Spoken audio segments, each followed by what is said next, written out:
Bonjour à tous, merci d'être là pour cette conférence qu'on va essayer d'animer ensemble. On aura à la fin de la session une session de questions-réponses. Et puis on pourra vous accueillir sur notre stand si vous avez des choses complémentaires à nous demander. Avant qu'on commence, on va remonter le... Ah, il faut que je remonte alors. On va essayer de le reprendre dans l'ordre. Voilà. Je tenais d'abord à présenter les principaux... Ah non, mais pourquoi il se bloque pas? Faut que je le tienne comme ça. Il défile tout seul. Non, il défile au clic, donc je ne sais pas. Bon, alors on va voir ça. Ok. C'est gentil. En attendant, on va vous présenter les principales personnes là, de cette conférence. Donc, Monsieur Richard Bénistan qui arrive de Lyon, Isieux, puisqu'on va prendre son musée comme principal sujet pour évoquer ce qui nous concerne aujourd'hui. Olivier Passas qui est expert en conservation. Depuis 30 ans, il s'occupe de la conservation préventive. Et puis Juliette Bourdillon, qui est la présidente de Promuséum et qui, depuis 25 ans, œuvre dans ce milieu-là, cofondatrice d'une société aujourd'hui qui prend et qui répond à l'ensemble des questions sur les musées pour la fourniture de matériel. Est-ce que c'est bon si j'appuie ou pas? Non? Bon. Ah, d'accord. Je vais chanter une chanson? D'accord.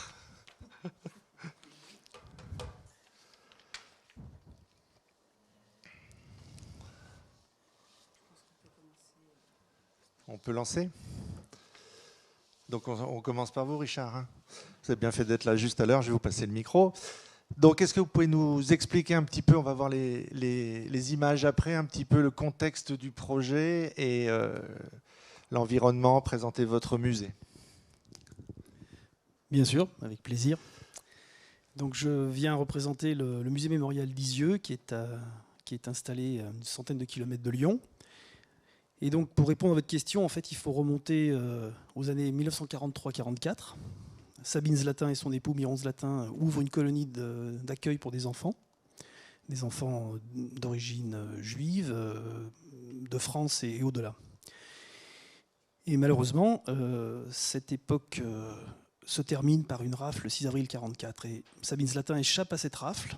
Pratiquement tout le monde sera déporté, sera exécuté. Sabine Zlatin échappe à cette rafle puisqu'elle est absente ce jour-là. Et très rapidement, elle récupère l'ensemble des éléments qui avaient constitué le quotidien de ses enfants dans les années, donc sur ces 12 mois qui se sont déroulés entre le printemps 43 et le printemps 44, en se disant il faut que je puisse témoigner. Voilà. Et en fait, l'histoire, pour faire simple, redémarre en 1987 à Lyon avec le procès de Klaus Barbie, qui est un procès historique, comme chacun le sait, et qui en fait a permis de réunir les protagonistes qui ont été à l'œuvre pour créer cette colonie d'enfants. Donc on va citer Sabine Zlatin, effectivement, qui était donc la fondatrice de la colonie, Pierre-Marcel Witzer, qui est un ancien sous-préfet sur la région de Belay et qui a beaucoup œuvré pour trouver ce lieu au printemps 43 accueillir les enfants. Il y avait Gabrielle Tardy, qui était l'institutrice, qui avait donc enseigné à ses enfants durant l'année. Des gens comme Léon Reifmann, qui était médecin. Et plusieurs enfants qui, effectivement, avaient des liens avec la colonie d'Isieux et qui étaient enfants à l'époque, en 1943-44, donc se retrouvent effectivement à l'occasion du procès de Klaus Barbie. Et donc ils décident de monter une association qui va être créée en mars 88. Immédiatement, l'association se fixe pour but d'ouvrir à terme, sur le site d'Isieux, un mémorial à vocation pédagogique. En juillet 1990, une souscription est lancée au niveau national et l'association acquiert la maison qui avait accueilli les enfants, qui est un bâtiment du fin 18e, début 19e. Et le président de la République, François Mitterrand à l'époque, inscrit au programme des grands travaux la rénovation totale des bâtiments qui sont par ailleurs classés monuments historiques. Le musée ouvre enfin en 1994, à l'issue de travaux qui se sont déroulés très très rapidement. François Mitterrand et Sabine Zlatin inaugurent ce premier mémorial en France qui est consacré aux victimes de la Shoah. Et immédiatement, François Mitterrand a ces mots en disant qu'il s'agira d'un lieu de mémoire, d'un lieu d'éducation et d'un lieu de vie. Voilà. Alors, merci beaucoup. On voit la présentation. J'ai un petit problème de PowerPoint, mais c'est pas grave. Vous les voyez plusieurs fois. Quelle équipe vous avez constituée? Comment vous avez travaillé pour ce projet d'exposition temporaire? Alors, l'équipe d'Isieux a en fait travaillé dès l'automne 2019 à l'occasion d'une première réunion avec les personnes de la Bibliothèque nationale de France.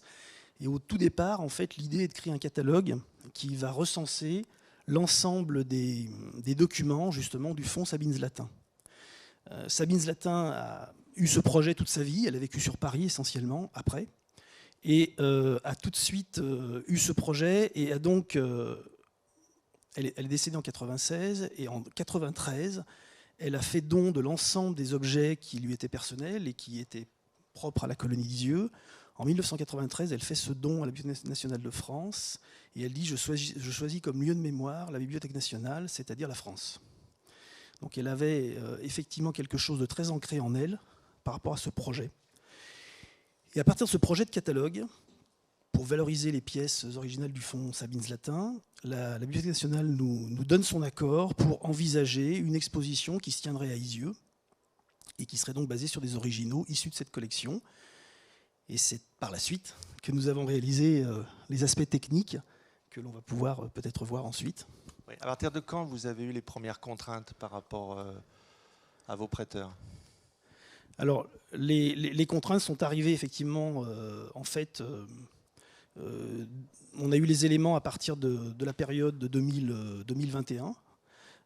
En fait, quand l'exposition qui allait devenir Les couleurs de l'insouciance a été abordée, on était en avril 21. Et à ce moment-là, on a commencé à avoir des échanges plus techniques et la Bibliothèque nationale de France nous a demandé d'avoir des locaux pour accueillir cette collection, qui seraient des locaux dont la température n'oscillerait pas en deçà de 19 degrés Celsius et au-delà de 22 degrés Celsius. Et avec une surveillance de l'hygrométrie qui serait à 50%, avec un écart de plus ou moins 5%. Donc très rapidement, ça a disqualifié les bâtiments classés monuments historiques. Donc on a une grange qui aujourd'hui est l'accueil du musée, on a une magnanerie, et on a donc la maison qui a accueilli, cette fameuse maison bourgeoise qui a accueilli les enfants. Donc tout de suite, ça a disqualifié la possibilité de mettre cette exposition temporaire dans la maison. On a travaillé donc en étroite collaboration avec, je vais peut-être quand même citer M. Loïc Lebaille, qui est conservateur en chef. Qui n'a pas pu venir aujourd'hui, qu'on avait invité, qui malheureusement est très pris. Voilà, conservateur en chef donc, au département des estampes et de la photographie. Bon, le département juridique de la BNF, bien sûr, le département technique, qui nous ont aidés à préparer l'expo et qui nous ont aidés à comprendre les normes techniques. Donc on est au début 2021 à ce moment-là. Et on décide d'installer du coup la seule solution pour nous, c'est de profiter de l'extension qui date de 2015. On a étendu le musée qui est venu en fait s'encastrer dans la colline, puisque c'est une zone très boisée et de collines calcaires. Et donc on a installé en 2015 l'extension du musée, pardonnez-moi, dans la partie semi-enterrée adossée à la colline. Et à ce moment-là, effectivement, on a une inertie. D'abord, le bâtiment est climatisé, et on a une inertie qui effectivement était favorable. Mais on n'en était qu'au début. C'était un frein, c'était une opportunité? Comment vous avez géré ça? Alors, nous le projet, pour nous, c'est une opportunité fantastique. Alors, c'est vrai que le projet a pu nous faire peur à un moment donné, courant 2021, mais ça ne nous a jamais, si vous voulez, freiné. Et on a avancé sur ces bases-là. Donc, moi, j'ai débuté mon travail. Alors, effectivement, j'ai peut-être pas cité les gens qui étaient dans le projet en interne. Alors, il y a Dominique Vidot, le directeur du musée, bien sûr. Stéphanie Boissard, qui est en charge de la documentation et des archives, qui était en charge évidemment de tout le contenu. Et puis moi-même, donc sur la partie, on va dire, gestion des bâtiments, donc anticipation de l'endroit où ça peut avoir lieu, sourcing des fournisseurs potentiels, définition d'un cahier des charges, avec l'aide de la BNF, bien sûr. Donc moi, j'ai débuté mon travail d'investigation avec des fabricants qui avaient été partenaires du musée d'Isieux. Et en fait, deux fabricants se connaissaient très bien. Et avaient l'habitude de travailler ensemble. L'un fabriquant, si vous voulez, des éléments d'exposition, des éléments muséographiques, et l'autre étant spécialisé dans un système de climatisation. Donc on était parti fort de cette information et considérant qu'on allait pouvoir résoudre le sujet avec eux. Et puis en disant, on vous fera quelque chose de très customisé. Très bien. Donc on a travaillé durant 4-5 mois avec ces entreprises, et rapidement, je me suis aperçu que ce n'était pas concluant. Nous avancions sur la partie design. On avait effectivement le souhait de mettre en lumière 1 à 2 collections par an dans ce lieu qu'on allait créer. avec une belle esthétique qui serait en rapport avec l'environnement béton-acier brut de cette extension, donc semi-enterrée, permettant une visualisation aisée des pièces tant pour les adultes que pour les enfants. On reçoit 15 000 scolaires chaque année sur le site, et tant pour les gens qui sont valides que pour les gens en fauteuil, pour faire très rapide. Et en approfondissant, les premières propositions que me font ces deux partenaires ne sont pas concluantes en septembre 2021, ni sur le plan technique, ni sur le plan des délais, puisqu'ils avaient déjà des doutes sur les délais, puisque c'était mars 2022. 15 mars 2022, c'était une demande de la BNF, donc on devait être prêt pour cette semaine-là. Et donc très rapidement, en octobre 2021, je décide de changer mon fusil d'épaule et de consulter 4 ou 5 entreprises sur l'Europe, dont Promuseum.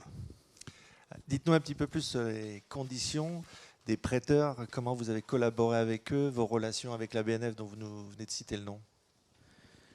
Alors effectivement, très rapidement, Promuseum est sorti de la sélection, très honnêtement, et l'équipe de Promuseum s'est projetée dans le projet.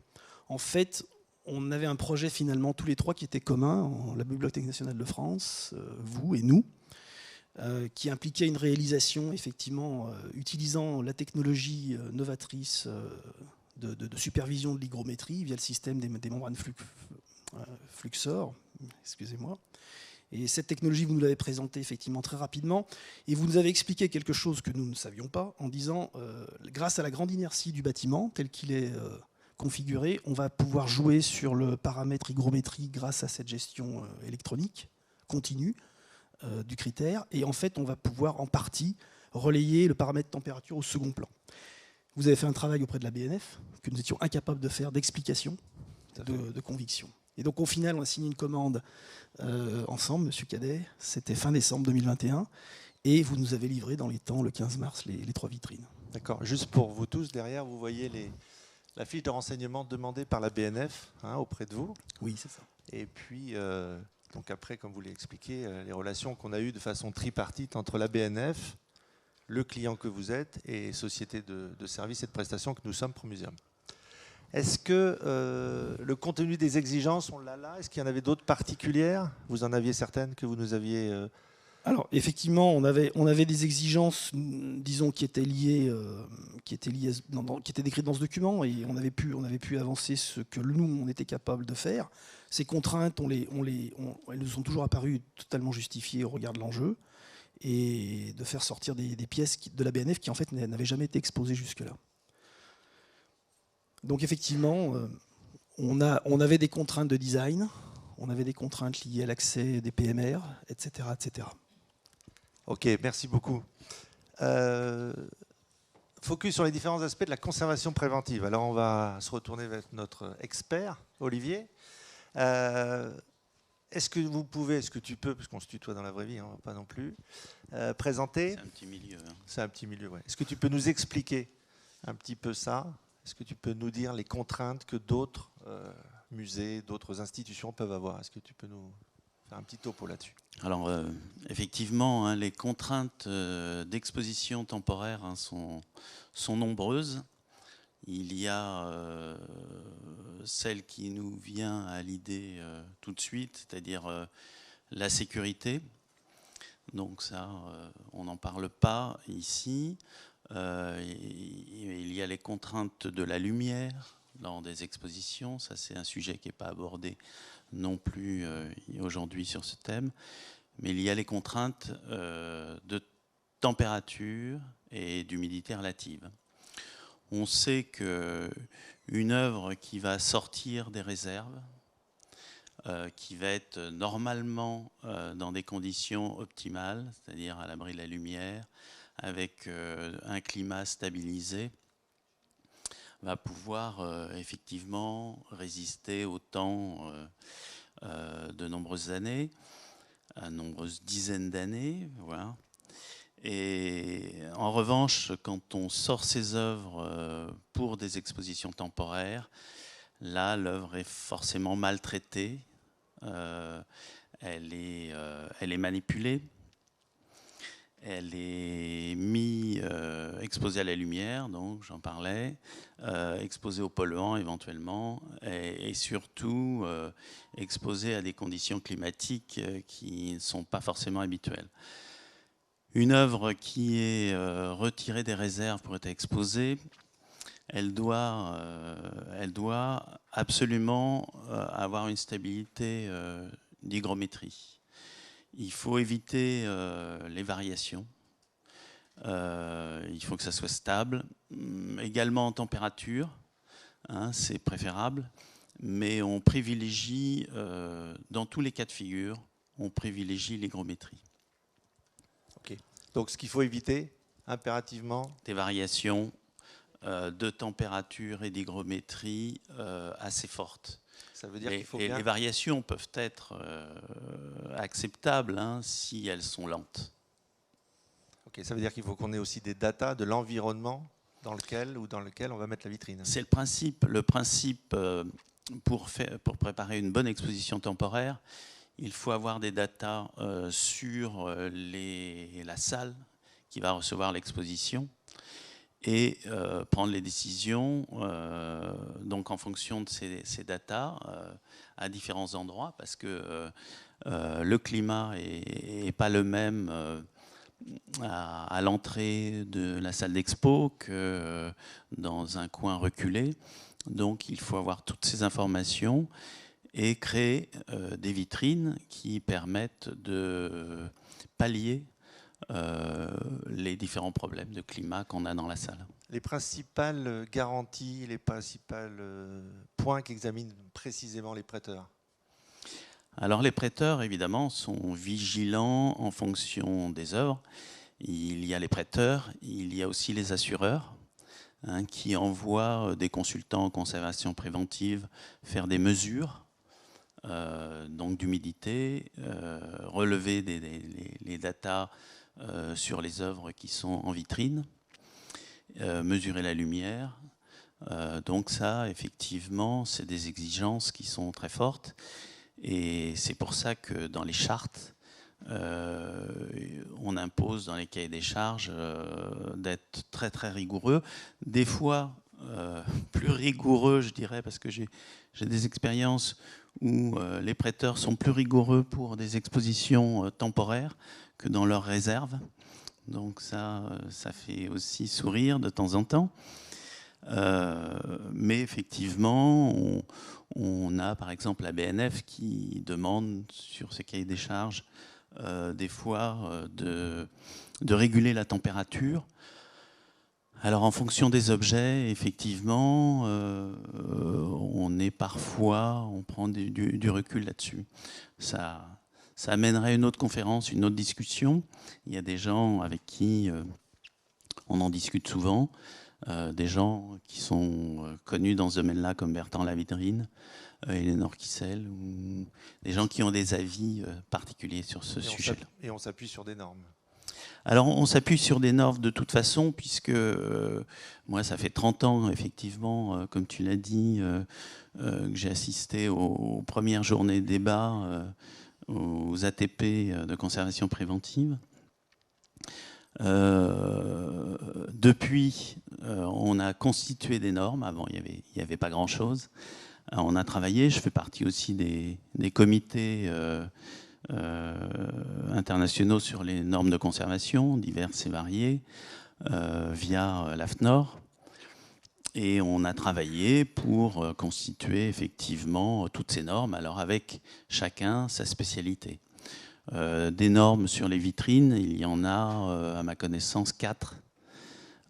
Donc voilà, il faut se référer à ces normes qui sont très intéressantes, qui donnent les critères de sélection hein, de ces vitrines. Bon, en gros, hein, on va surtout amener le client, l'utilisateur pour créer une exposition avec des vitrines étanches, parce que maintenant, on s'aperçoit qu'on a quand même beaucoup de mal à réguler le climat des salles d'exposition. Les visiteurs entrent, sortent, et on va progressivement laisser tomber la gestion de ce climat dans les salles d'exposition pour être particulièrement vigilant sur le climat à l'intérieur des vitrines. Et ça veut dire qu'il faut absolument des vitrines étanches. Alors l'étanchéité vitrine, hein, je le rappelle, pour une vitrine étanche, c'est moins d'un volume d'air jour. Et donc, suivant les performances de ces vitrines, quand on a une vitrine étanche, on met forcément un système de régulation, soit passif, soit actif, à l'intérieur de ces vitrines. Donc, contrôle de l'hygrométrie, maîtrise de la température, sécurisation des vitrines, étude de l'environnement dans lequel on est, design que le client impose. Voilà un peu le cahier des charges que l'on avait. Monsieur Bénistan, vous avez des choses à rajouter par rapport à ça? Je peux rajouter un critère, mais effectivement, là aussi, la Bibliothèque nationale de France nous avait demandé sur cette expo particulière de ne pas excéder 50 lux d'éclairage. Oui, l'éclairage aussi. Effectivement, donc l'éclairage en plus. Et on a donc, nous, fait le choix d'avoir un éclairage LED, bien sûr, mais variable. Variable, de pouvoir effectivement exposer demain d'autres choses, avec peut-être d'autres contraintes de luminosité. Alors, au début de ce projet-là, chez vous, comment ça se passe? Bah écoutez, ça se passe comme je le décrivais tout à l'heure. Ça a été donc un long travail depuis la fin 2019. Ça s'est accéléré effectivement début 2021, comme on l'a vu tout à l'heure. Nous, ensuite, on a eu des échanges extrêmement continus avec la BNF, d'abord sur les contenus, bien sûr, mais aussi sur la partie technique. Quand vous êtes arrivé sur le projet durant le mois d'octobre 2021, en permanence des échanges sur notre cahier des charges, qui bien sûr s'appuyait sur les demandes de la BNF. On a travaillé effectivement, et je le souligne parce que on avait donc ce design qui avait été envisagé, bien sûr sans tenir compte des contraintes techniques, puisqu'on ne connaissait pas la membrane Fluxor à l'époque. Et à un moment donné, on s'est aperçu que ces vitrines qu'on souhaitait accrocher au mur, on verra peut-être des photos, où on a vu des photos, pour que la continuité visuelle de la galerie, qui fait environ 60 mètres de long, demeure, et que le nettoyage soit facilité par les équipes d'entretien. On est quand même ouvert 325 jours par an. On reçoit 30 000 personnes par an, donc 15 000 scolaires, donc il y a quand même beaucoup de flux. Alors on souhaitait tout ça, et on souhaitait l'accrocher au mur, sauf que ces modules dont on vient de parler sont très lourds. Donc vous avez étudié la solution, et à un moment donné, on a aussi buté sur un aspect esthétique à nouveau, parce que le bloc moteur et toute la partie contrôle était plutôt sous le plancher. Table, et donc ça ouvrait quelque chose, ça créait un volume un peu imposant. Et donc vous avez travaillé avec votre bureau d'études, et vous nous avez proposé de basculer toute la partie électronique et branchement à l'arrière des vitrines, en décalant un peu ces vitrines horizontales du mur. Là, on voit juste derrière vous le lieu, la galerie, là où vous avez les portraits des enfants qui tenaient à cœur d'être maintenus ici avec une certaine harmonie. Donc on voit l'environnement, ce grand couloir. Sur la droite, on ne le voit pas forcément, mais on a les baies vitrées immenses que M. Bénistan décrivait tout à l'heure, où on a une grosse chaleur qui arrive, puisque le musée est encaissé dans cette falaise. Et là où on voit les petits picots sur le côté, on a un grand escalier qui monte avec l'ouverture, avec l'extérieur. Donc un courant d'air aussi non neutre à étudier quand on a pris en cause tous vos paramètres. Absolument. Voilà. On va regarder maintenant un petit peu les solutions que l'on a proposées. Donc, Juliette, comment on travaille dans ce genre de projet? Comment on aborde cette démarche-là? Alors, avant de parler du cas de la Maison d'Isieux, la démarche est un peu toujours la même, c'est-à-dire d'abord une écoute attentive des prérequis de l'institution et du prêteur. On est dans deux cas de figure. Soit il y a déjà quelqu'un qui a travaillé sur les données du climat, et à ce moment-là, on les récupère et on les analyse, mais il nous arrive d'arriver sur des dossiers où on n'a aucune data. Donc la première chose que l'on va préconiser, c'est de mettre des enregistreurs de manière à récupérer des données. On regarde aussi les données de Météo France pour avoir déjà une vision sur les quelques années précédentes des variations de température et l'humidité extérieure au bâtiment. Voilà, donc on a cette démarche-là. On va aussi regarder si c'est plutôt la salle qu'il faut traiter avant toute chose ou le mobilier d'exposition, parce que là on parle de vitrine, mais on peut aussi se retrouver dans des configurations avec de l'agencement, et à ce moment-là on va intégrer les systèmes de contrôle dans des agencements et non pas dans des vitrines, même s'il y a des parties vitrées, ce ne sont pas des vitrines à proprement parler. Voilà, donc on fait vraiment un diagnostic. On travaille aussi, comme vous l'avez dit Monsieur Bénistan, avec les institutions. Je m'étais mis en relation avec Madame Maillard, qui était la responsable avant d'être à Orsed des expositions temporaires de la BNF. Voilà, donc il se trouve qu'on avait confié depuis de nombreuses années un Fluxor à la BNF qui avait fait réaliser ses propres tests. Et donc, en travaillant à partir de l'analyse climatique du bâtiment, on a effectivement levé assez rapidement la contrainte de température parce que la stabilité, il n'y avait pas de choc thermique identifié, donc il n'y avait pas de volet de température à traiter à proprement parler, puisqu'on était sur des documents graphiques. Et donc, on a levé cette contrainte-là assez rapidement pour se focaliser sur l'humidité relative. Et là, on a une approche qui est toujours la même, qui est de dire quel est le degré d'exigence. Il y a plusieurs solutions techniques envisageables.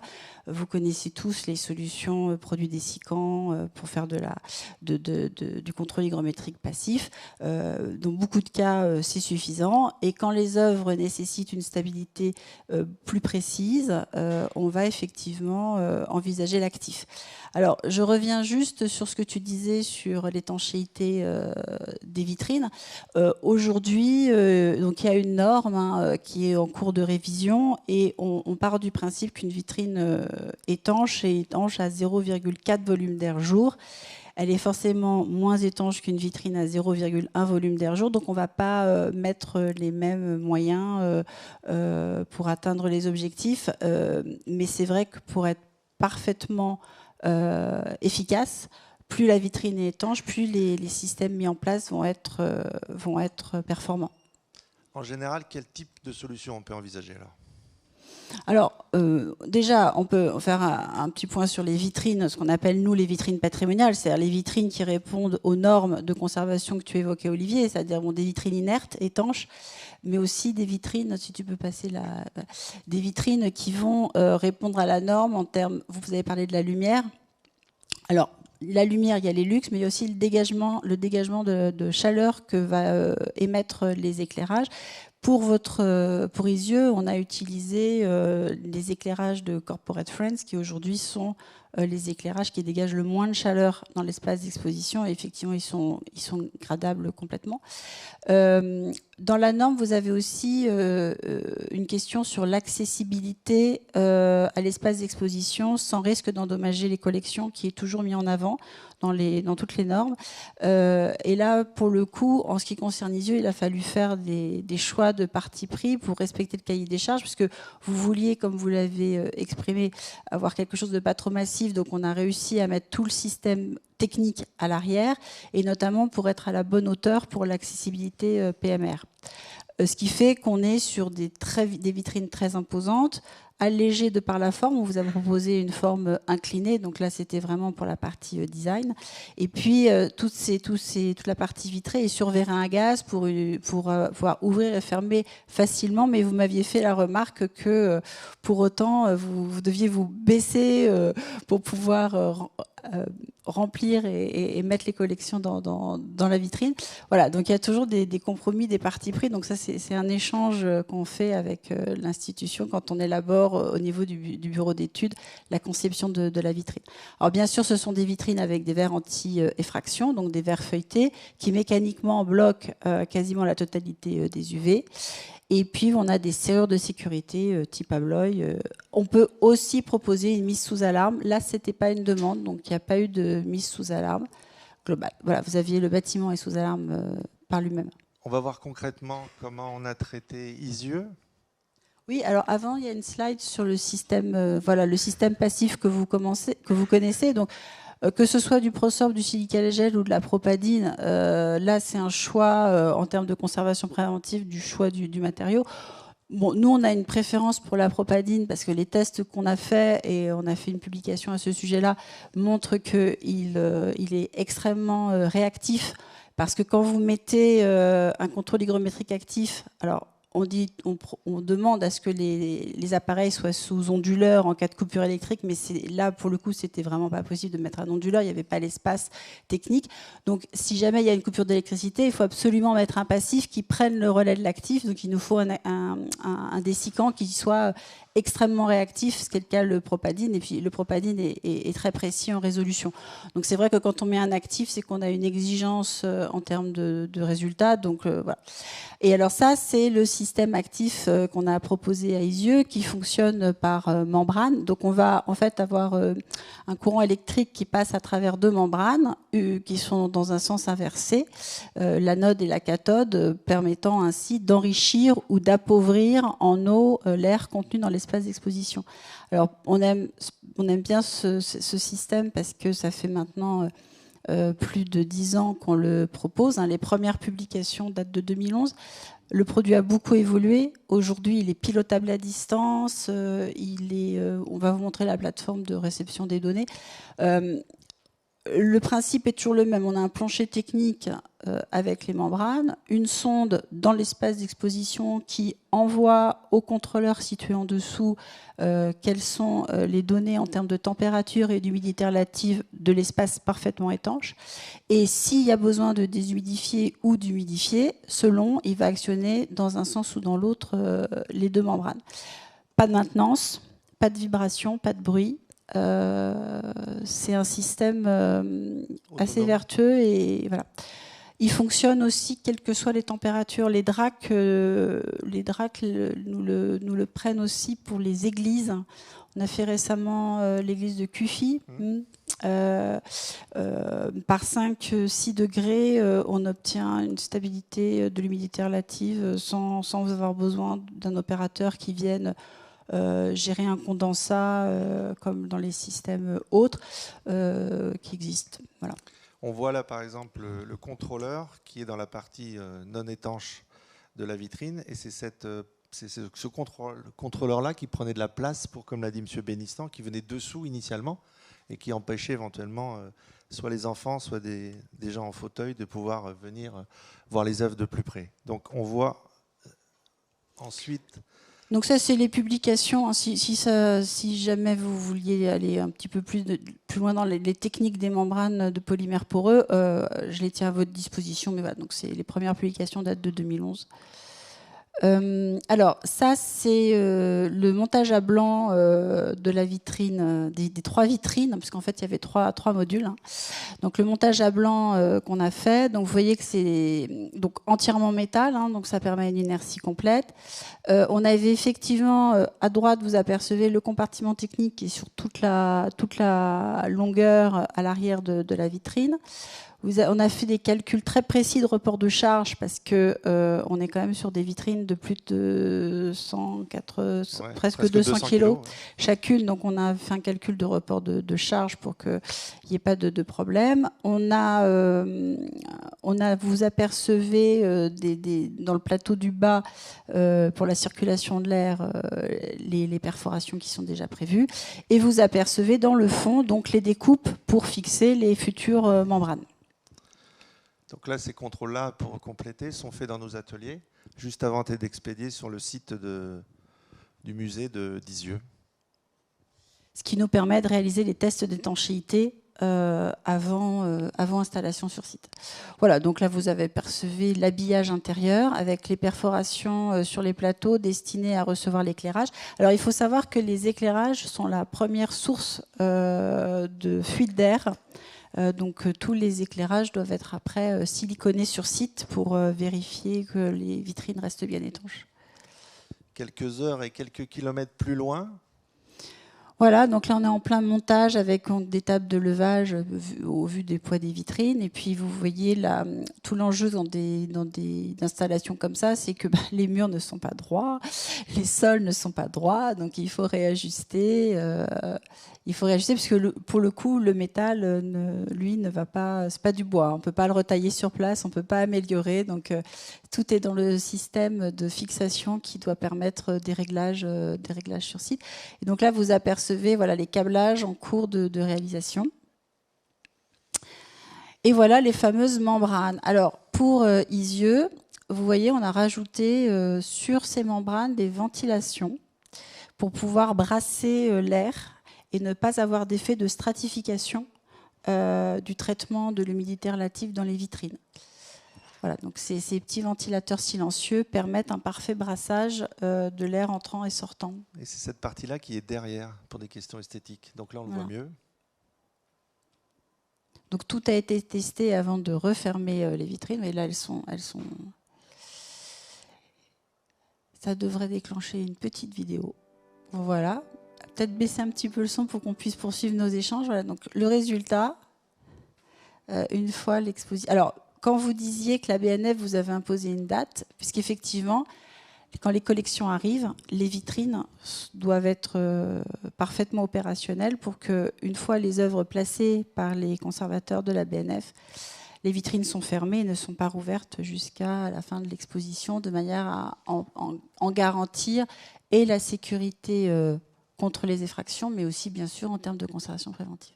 On voit les 2 ponts lumière qui avaient été demandés. Donc, on a un pont lumière derrière et devant, afin d'avoir un éclairage homogène et cohérent là, sur les œuvres. Exposition qui a été un beau succès, M. Bénistan. Oui, absolument. On va en parler un petit peu. Tu as Préservarium aussi, après Juliette? Ah oui. Mais ça, c'est tellement beau que moi, je pense avoir fini, mais non, excusez-moi. Oui, alors ces membranes sont reliées donc à un contrôleur, le fluxeur, qui lui-même a un relais radio.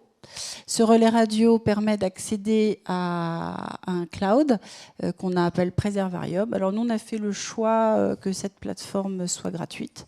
Donc il n'y a pas d'abonnement. Ça nous permet, avec l'autorisation du site, s'il en est d'accord, de vérifier régulièrement que tout se passe bien, puisqu'on peut nous aussi se connecter. Donc je sais que tout va bien à Isieux. Donc là, vous avez donc trois vitrines, 3 appareils, 3 sondes, et on a la possibilité en permanence de voir ce qui se passe. Alors je vais vous décrire les courbes. Donc, vous avez la stabilité de l'humidité relative qui apparaît en noir. Sur le site d'Isieux, on est à moins de 1% de variation, alors que la BNF demandait 5. Voilà. Et ça, malgré les fluctuations de température qu'il y a dans l'espace d'exposition.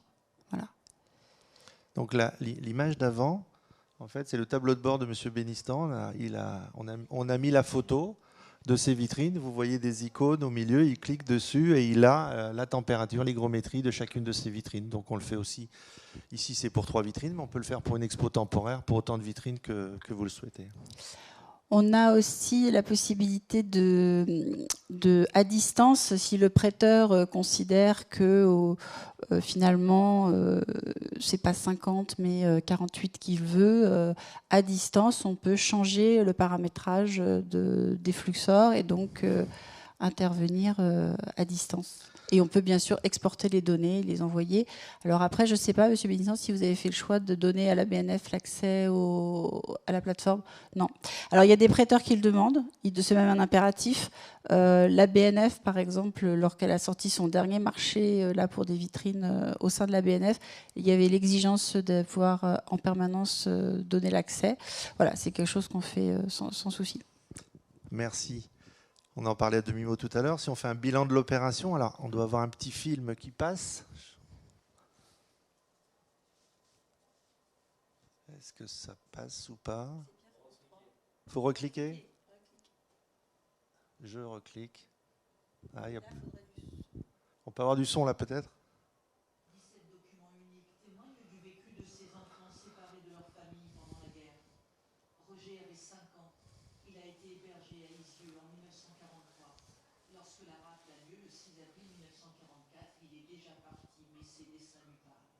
beaucoup d'émotions. J'ai trouvé, d'autre part, surtout, que ces gosses avaient un énorme talent de graphisme, de coloration. Il y en a deux ou trois, c'est des tableaux de maître. J'ai un regard, je dirais, admiratif. L'exposition est présentée pour la première fois au Mémorial d'Isieux, le jour même de la commémoration de la rafle des 44 enfants juifs exterminés à Auschwitz. Sous les mines de crayon, des rêves et des douleurs s'entremêlent. Ces enfants, c'est une compensation à leurs angoisses que ces rêves de cow-boy, d'une vie en tout cas, d'une évasion. C'était une évasion. Ces dessins sont conservés à la Bibliothèque nationale de France, bien à l'abri de la lumière et de l'humidité. Ils doivent être admirés, mais dans la pénombre. Documents rares et fragiles, ils sont aussi classés trésors nationaux. Ça renvoie à cette dimension qui est vraiment très inscrite dans ce fond, un rapport à l'histoire, à l'importance, à ce que dit un fond sur notre histoire et à cette dimension rare aussi, parce qu'il reste peu de traces de ces moments, et en l'occurrence, ce sont des traces uniques de ce qu'ont vécu les enfants qui ont été déportés. Les dessins originaux des enfants d'Isieux sont à voir pendant 3 mois, avant de retourner dans leur écrin à la Bibliothèque nationale de France.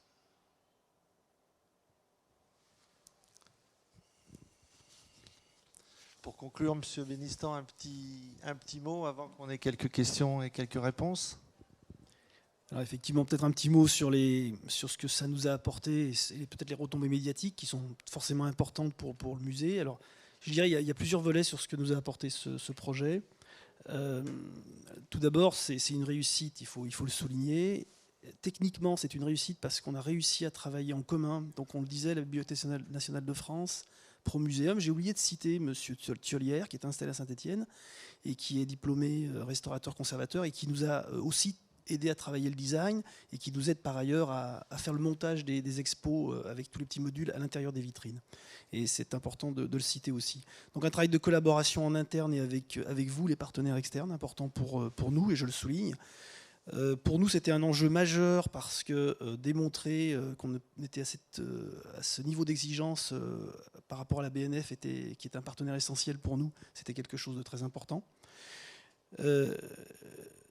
Au-delà de ça, effectivement, sur l'aspect accueil de visiteurs, c'est une galerie qui va nous permettre de faire une offre diversifiée à notre public. Et c'est quelque chose qui, du coup, nous ouvre un champ des possibles que nous n'avions pas. On avait des expositions, bien sûr, permanentes. On avait quelques expositions temporaires, d'ailleurs souvent qui étaient installées dans le verger à l'arrière de la maison.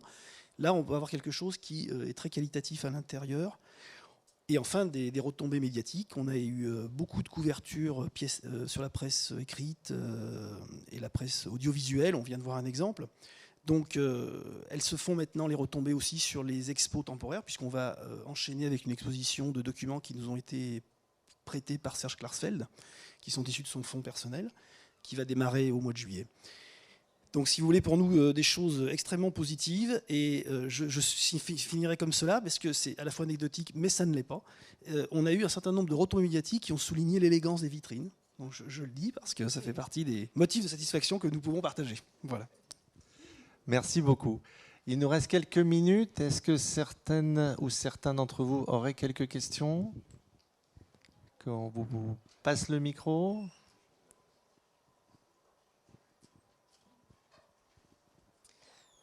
Bonjour, j'ai une question par rapport à la pédagogie que vous avez fait entre le client et la BNF sur la conservation préventive. Est-ce qu'il y a eu des discussions autour de la sensibilité de chacun des matériaux qui ont été exposés, justement sur ces fameux plus ou moins 2,5%, je crois que vous avez dit quelque chose comme ça. 5.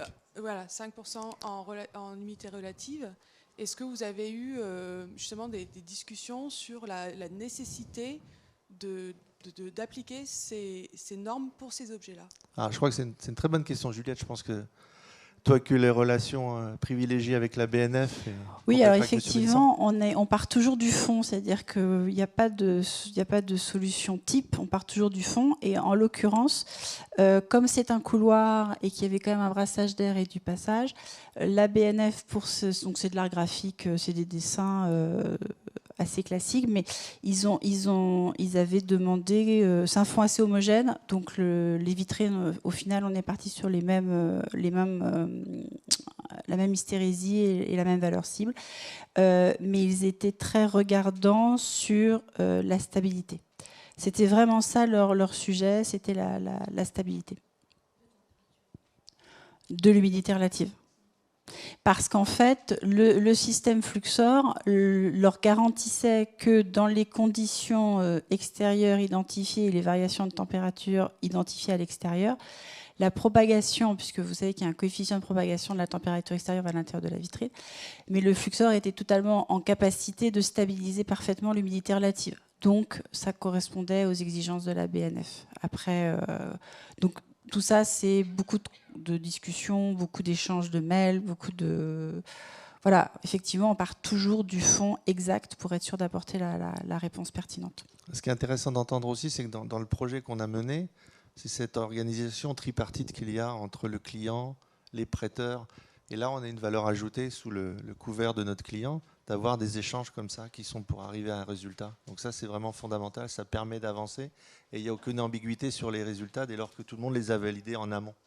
Et chacun connaît ses responsabilités. Et puis, ce que vous soulignez, M. Benistan, est intéressant, c'est-à-dire que l'opportunité pour une exposition temporaire d'acquérir un équipement qui est quand même onéreux, puisque ce sont des appareils qui coûtent cher, on a aussi toujours cette réflexion avec le musée de savoir comment, après l'exposition temporaire, il va pouvoir réutiliser les appareils si c'est un agencement ou les appareils et la vitrine si on est sur un équipement de vitrine patrimoniale, puisque c'est aussi une occasion de pouvoir monter des demandes de subventions et donc de pouvoir améliorer l'équipement de manière pérenne du musée. C'est une belle opportunité, mais faut-il encore se projeter sur après l'exposition temporaire?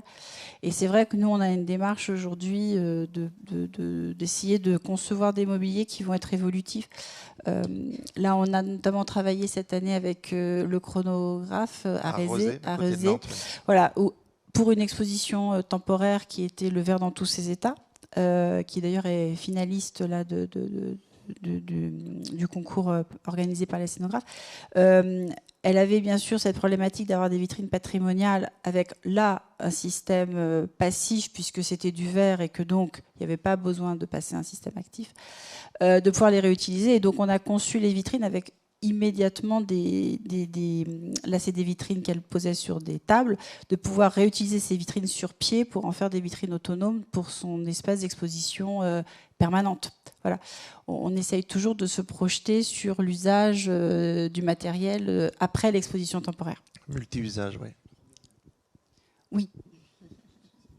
Juste d'ajouter, effectivement, dans la suite de ce que vous expliquez, on est aussi parti sur 3 modules du coup, de 2 mètres de long pour pouvoir avoir cette variation dans l'usage de main, voire même d'avoir une vitrine qui ne tourne pas pendant 3 mois, les 2 autres, l'une recevant des documents écrits, des dessins, et l'autre peut-être recevant des objets. On a des objets, voilà. On a des objets en cuir qui seront exposés demain, des objets qui seront donc dans des matériaux très différents.